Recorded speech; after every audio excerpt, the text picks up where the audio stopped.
Hello everyone, welcome to Gate academy.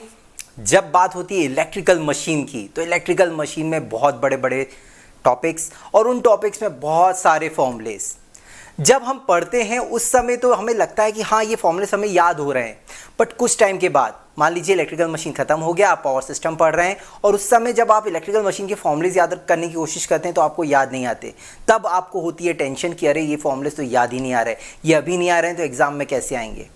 इसलिए जितने भी फॉर्मूलेज आप पढ़ें उसको इंटर रिलेट करके पढ़ें, उनको याद करने का एक तरीका बनाएं। फॉर्मूलेज याद होना बहुत ज़रूरी है, ठीक है। यहाँ पे मैं बताने वाला हूँ सिंक्रोनस जनरेटर और सिंक्रोनस मोटर में इंड्यूस ईएमएफ का फॉर्मूला याद रखने का तरीका। हमें क्या करना होगा, इसमें सिंक्रोनस जनरेटर हो चाहे मोटर हो, इसमें सिंक्रोनस जनरेटर के लिए लैगिंग पावर फैक्टर के लिए आप फॉर्मूला याद रख लीजिए। क्या होता है, E square is equal to V cos theta plus I R A का whole square plus V sine theta plus I X का होल स्क्वायर। ये याद रख लीजिए, इससे इंटररिलेट करके हम बाकी सबके लिए निकालते हैं। देखिए कैसे निकालना है।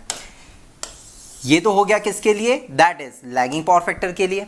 जब हम लीडिंग पावर फैक्टर में जाएंगे तो सिंपल से याद रखिए, लैगिंग से जब लीडिंग पावर फैक्टर में जाएंगे तो जो वी साइन थीटा वाला है उसका साइन चेंज हो जाएगा। कौन सा साइन, देखो वी साइन थीटा वाले का साइन, मतलब लैगिंग के कंपैरिजन में लीडिंग पावर फैक्टर में वी साइन थीटा का साइन क्या था, प्लस, यहां पे क्या आ जाएगा, माइनस। जब यूनिटी पावर फैक्टर में आएंगे, यूनिटी पावर फैक्टर का मतलब क्या होता है, कॉस थीटा इक्वल टू 1, मतलब साइन थीटा इक्वल टू 0। भाई कॉस थीटा इक्वल टू 1 तो मतलब sine theta equal to 0। Simple इस वैल्यूज को उठा के लैगिंग पावर फैक्टर वाले फॉर्मूले में पुट कर दीजिए।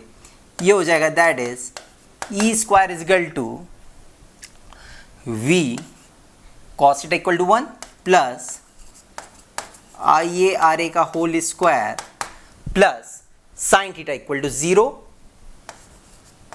आई ए एक्सेस का होल स्क्वायर। अब ये तो हो गया सिंक्रोनस जनरेटर का lagging leading unity power factor. अब बात आती है कि सिंक्रोनस मोटर का कैसे याद रखें। सिंपल सी बात याद रखिए, जो फॉर्मूला लैगिंग पावर फैक्टर पे सिंक्रोनस जनरेटर का होता है, सिंक्रोनस मोटर में सारे साइन चेंज हो जाएंगे।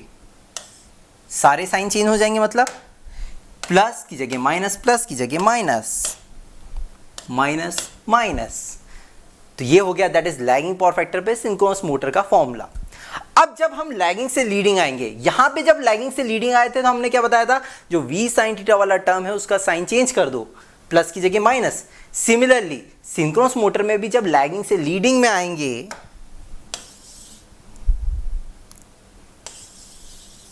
तो यहां पे भी वी साइन थीटा वाले का साइन चेंज कर देंगे।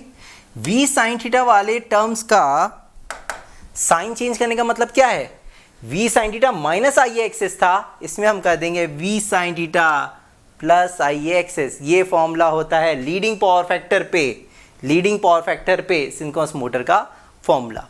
अब बात आती है यूनिटी पावर फैक्टर के लिए। यहां पे हमने क्या किया था, यूनिटी पावर फैक्टर के लिए cos theta equal to 1 sine theta equal to 0 put किया था। यहां पे भी वही करेंगे, cos theta equal to 1 sin theta equal to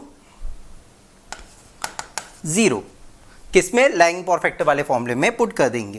तो हो जाएगा that is E square is equal to V cos theta, that is V minus I A R A का whole square plus sine theta equal to 0 I A X S का whole square. तो एक फॉर्मूले से, that is lagging power factor वाले synchronous generator के फॉर्मूले से हमने सारे पावर फैक्टर पे निकाल लिया। सिमिलरली हमने सिंक्रोनस मोटर के भी लैगिंग लीडिंग और यूनिटी पावर फैक्टर पे इंड्यूस ईएमएफ का फॉर्मूला इवैल्यूएट कर लिया। इस तरीके से इंटर रिलेट करके जब आप याद रखेंगे तो आपको ज़्यादा लंबे टाइम तक याद रहेंगे और ये आपको एग्जाम में भी बेनिफिट करेगा। Thank you so much.